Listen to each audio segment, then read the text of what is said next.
कहानी के शुरू में हमें बताया जाता है कि एक बादशाह की बहुत ही खूबसूरत एक बेटी थी फ्यूना, लेकिन उसे कोई कर्ज यानी श्राप दे गया था, जिसकी वजह से वो दिन में तो बहुत खूबसूरत शहजादी बनी रहती, लेकिन रात में एक राक्षस बन जाती थी। उसे एक टॉवर में कैद कर दिया गया था। फ्यूना को लगता था कि कोई शहजादा आएगा, उसे बचाएगा, उसे किस करेगा तो वो यहाँ से आजाद भी हो जाएगी और उसका श्राप भी टूट जाएगा। सालों गुजर जाते हैं प्रिंसेस फ्यूना को अपने प्रिंस के इंतजार में, लेकिन कोई प्रिंस उन्हें बचाने नहीं आता। राजा रानी अपनी बेटी को बचाना चाहते थे, इसीलिए रानी राजा को लेकर एक जादूगर के पास पहुंचती है। हमें पता चलता है कि राजा यहाँ आना नहीं चाहता था, क्योंकि उसे भी यही लगता था कि जरूर फ्यूना को बचाने के लिए कोई प्रिंस आ जाएगा, पर रानी को लगता था कि असल जिंदगी में ऐसा कुछ भी नहीं हो सकता। राजा जादूगर से पूछते हैं कि तुम मेरी बेटी को बचा सकते हो? जादूगर कहता है हाँ बिल्कुल, लेकिन ये बहुत बड़ा काम है और इसके बदले तुम्हें अपना किंगडम मुझे सौंपना पड़ेगा।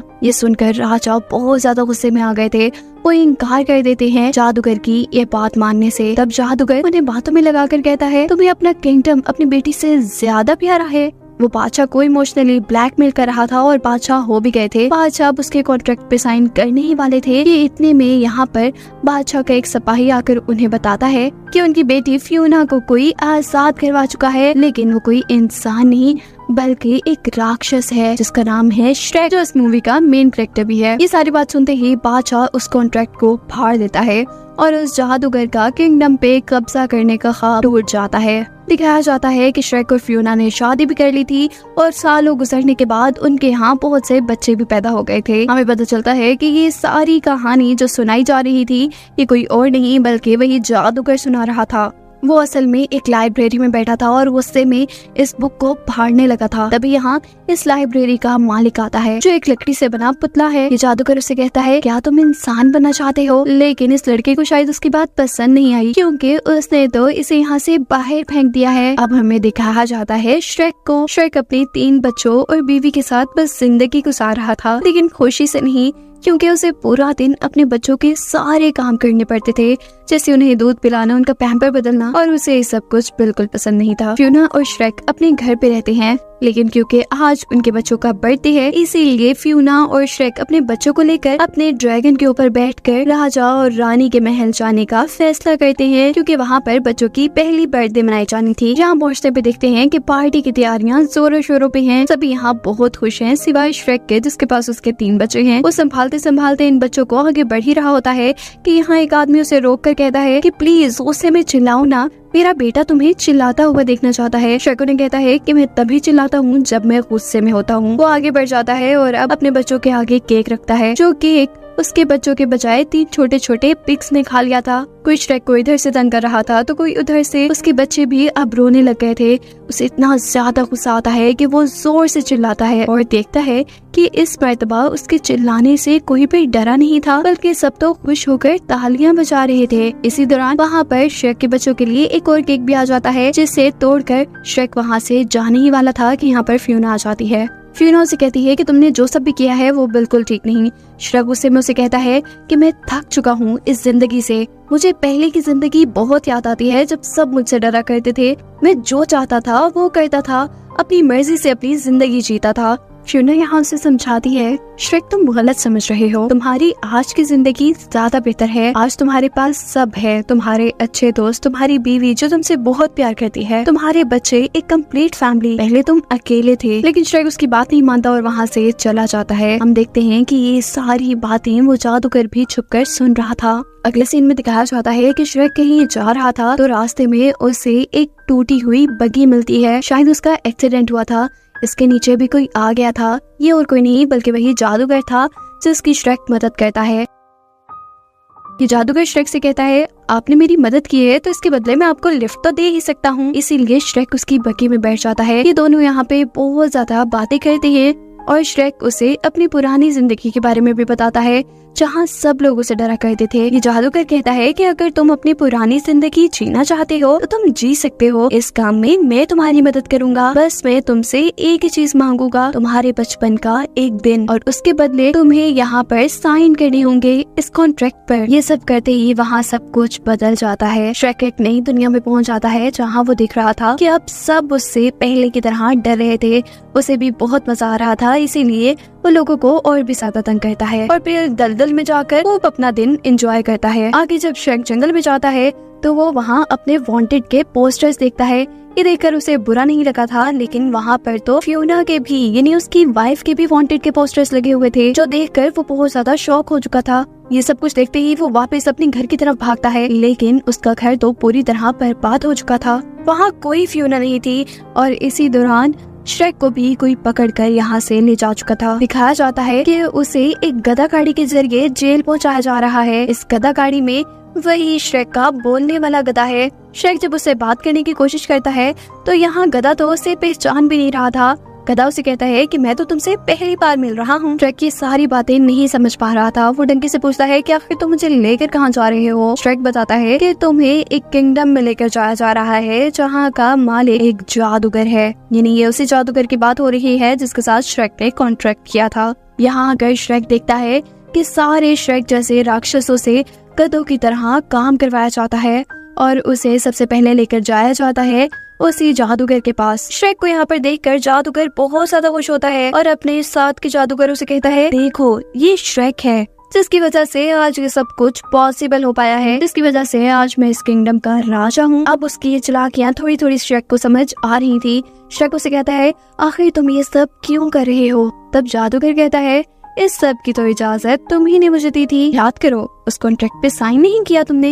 यही ये जादूगर श्रेक से एक और भी अजीब बात करता है। वो कहता है, मैंने तुमसे जो तुम्हारा बचपन का दिन मांगा था ना, वो मैंने तुम्हारा वो दिन मांगा था जिस दिन तुम पैदा हुए थे, और मैंने तुम्हें पैदा होते ही मार दिया। और आज जिस दुनिया में तुम खड़े हो, इस दुनिया में असल में तुम्हारा कोई वजूद नहीं है, और अगर तुम असल में यहाँ हो ही नहीं तो तुम अपनी वाइफ फ्योना को भी नहीं बचा पाओगे। वो श्रेक को ये भी बताता है कि उसने यहाँ के असली राजा रानी से भी एक कॉन्ट्रैक्ट करके उन्हें यहाँ से मिटा दिया है, और वो बताता है कि श्रेक भी आज के दिन के बाद हमेशा के लिए मिट जाएगा। उसके पास सिर्फ 24 घंटे थे। ये जानकर श्रेक को बहुत ज्यादा गुस्सा आता है। वो गुस्से में यहाँ के सभी जादूगरों से लड़कर गधे को लेकर यहाँ से बाहर निकल आता है। वो देखता है कि डंकी अभी तक उसे नहीं पहचान पा रहा। यहीं पर श्रेक को अपनी बेटी की एक डॉल मिलती है, जिसे पकड़कर वो रोने लगा था। डंकी उसे हैरानी से देख रहा था और उसे कहता है कि मैं पहली मर्तबा किसी राक्षस को रोते हुए देख रहा हूँ। इसके जवाब में श्रेक डंकी को दिखाता है वो कॉन्ट्रैक्ट जो जादूगर ने उसके साथ किया था। वो अब सारी कहानी डंकी को बताने वाला था कि इतने में ही वो कॉन्ट्रैक्ट देखकर डंकी कहता है कि ये जादूगर बहुत चालाक है, उसने तुम्हें भी अपने कॉन्ट्रैक्ट में फंसा लिया। वो हर किसी को अपने कॉन्ट्रैक्ट में फंसा लेता है। डंकी यहाँ श्रेक को ये भी बताता है कि इस कॉन्ट्रैक्ट को तोड़ा भी जा सकता है। वो जल्दी से इस कॉन्ट्रैक्ट को फोल्ड करता है और वहाँ पर लिखा हुआ था ट्रू लव किस। इसका मतलब था कि श्रेक अगर फ्योना को किस करेगा तो इसका ये सारा श्राप, ये सारा कॉन्ट्रैक्ट टूट जाएगा। ये देखकर वो बहुत ज्यादा खुश होता है और अब डोंकी को लेकर फ्योना को बचाने के लिए निकल जाता है। लेकिन अब जैसे ही वो उस टॉवर में पहुंचता है जहाँ फ्योना कैद थी, तो देखता है कि वहाँ तो फ्योना है ही नहीं। फ्योना की जगह यहाँ पर उन्हें एक फ्योना का रुमाल मिला था। श्रेक ये रुमाल डंकी को देता है और कहता है कि इसे सूंघकर मुझे फ्योना तक पहुँचाओ। उस रुमाल को सूंघते हुए डंकी जंगल में पहुंचा था, जहाँ देखता है श्रेक कि डंकी फ्योना के पास उसे नहीं लेके आया। यहाँ पे तो कुछ खाना रखा था। श्रेक डंकी को ये खाना खाने से मना करता है, लेकिन डंकी उसकी एक नहीं सुनता और ये खाना खा लेता है। और श्रेक की सोच के मुताबिक बिल्कुल ये एक ट्रैप था जिसमें डंकी फंस गया था। हालांकि श्रेक उसे मना भी कर रहा था।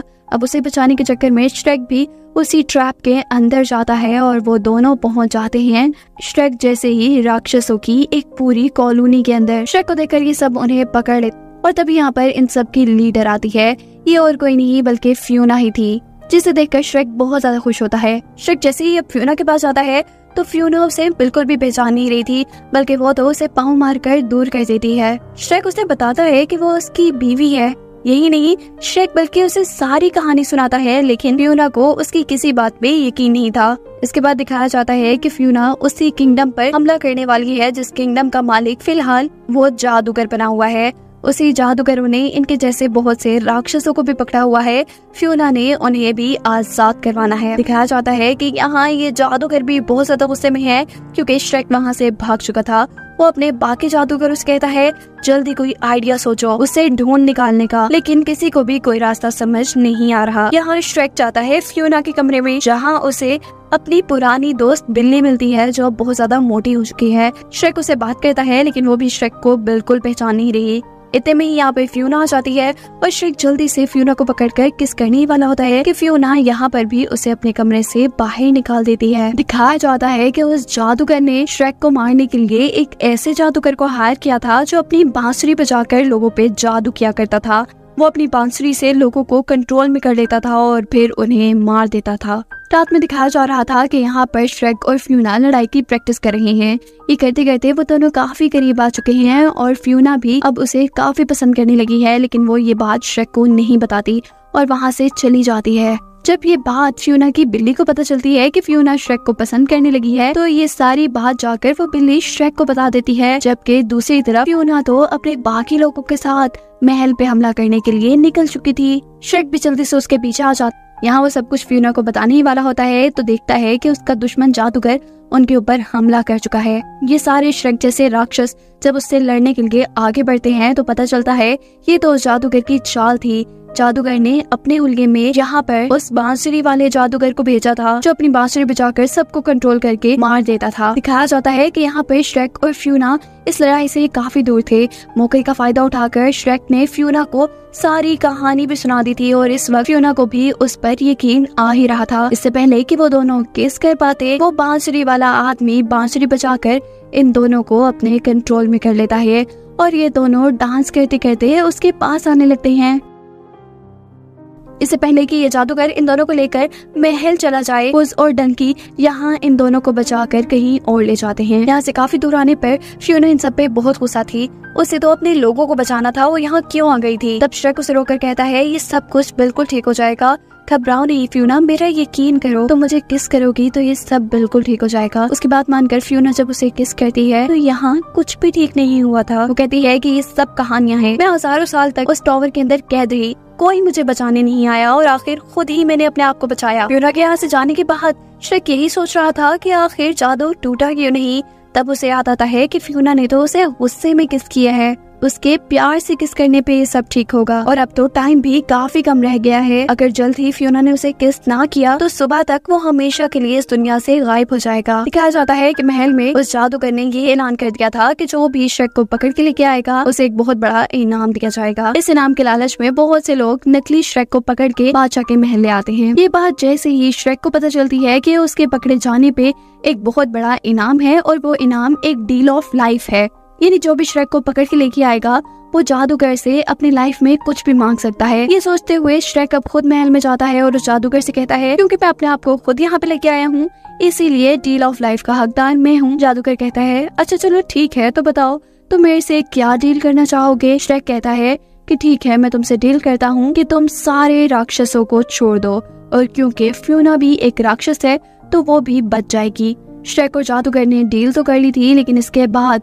जादूगर श्रेक को दिखाता है कि फ्योना उस डील की मदद से आजाद नहीं हुई क्योंकि फ्योना एक पूरी तरह राक्षस नहीं है, वो आधी इंसान और आधी राक्षस है। अब सारे ओगर तो बच चुके थे लेकिन श्रेक और फ्योना उस जादूगर की कैद में थे। सुबह भी जल्द होने वाली थी और श्रेक हमेशा के लिए इस दुनिया से गायब हो जाता। कि दूसरी तरफ हम देखते हैं कि श्रेक और डोंकी और वो बिल्ली मिलकर श्रेक और फ्योना को बचाने की प्लानिंग कर रहे थे। वो सारे ही श्रेक जैसे राक्षसों को अपने प्लान में मिला लेते हैं और दिखाया जाता है कि यहाँ पर वो जादूगर श्रेक के ही ड्रैगन के जरिए श्रेक और फ्योना को मरवाने वाला था। और इतने में ही यहाँ पर एक बहुत बड़ी बॉल आती है। ये बॉल सारे राक्षसों से मिलकर बनी हुई थी जिसके अंदर वो बिल्ली और डंकी थे। जैसे ही ये बॉल खुलती है तो यहाँ महल में एक हड़बड़ी मच जाती है क्योंकि ये सारे राक्षस यहाँ जादूगर की सारी फौज से लड़ने लग जाते हैं और यही श्रेक और फ्योना भी उसी ड्रैगन से लड़ते हैं जो ड्रैगन उन्हें मारने वाला था। वो इस ड्रैगन को पकड़कर आपस में बांध देते हैं और अब दिखाया जाता है कि श्रेक गायब होने लगा है। है क्योंकि 24 घंटे का वक्त पूरा हो गया है। मरते मरते वो ज्यादा कुछ तो नहीं कर सकता था, इसीलिए वो फ्यूना को बताता है कि कैसे दूसरी लाइफ में उनके 3 बच्चे भी हैं। फ्यूना को यहाँ उसकी बात बहुत अच्छी लगती है और वो मरते मरते श्रेक को किस करती है। श्रेक अब पूरी तरह गायब हो चुका था और सूरज भी उग गया था। फ्यूना देखती है कि सूरज उगने के बाद भी वो एक खूबसूरत शहजादी में नहीं बदली, बल्कि वो ओगर बन के रह गई है। इसका मतलब था कि उसका कर्ज यानी उसका श्राप टूट गया, वो भी श्रेक की वजह से। लेकिन क्या श्रेक का श्राप खत्म हुआ था उस किस्से? दिखाया जाता है कि अचानक से इस दुनिया में एक एक करके सभी लोग गायब होने लगे थे। यही नहीं बल्कि ये सारी दुनिया भी गायब हो गई थी और अब श्रेक अपनी दुनिया में दिखाया जा रहा था अपने बच्चों की बर्थडे पार्टी में। यानी उस किसने श्रेक पे भी काम किया था और श्रेक का भी श्राप टूट गया था। वो मरने के बजाय अपनी असली दुनिया में वापस आ गया था। इस जगह आकर वो बहुत जोर से चिल्लाता है और यहाँ सभी लोग उसके चिल्लाने पे हंसने लग जाते हैं। उसे यकीन आ जाता है कि वो अपनी दुनिया में ही है। यहाँ वो फ्यूना को देखकर जल्दी से गले लगाता है और अपने बच्चों को भी वो जल्दी से गले लगा चुका था, क्योंकि जो कुछ उसने अभी देखा था उस सब के बाद उसे अपनी फैमिली की कदर महसूस होने लगी थी। अब ये सब कुछ ऐसे ही रहने वाला था। श्रेक मिलकर अपने बच्चों की बर्थडे सेलिब्रेट करता है और खुशी खुशी ये कहानी यही खत्म हो जाती है।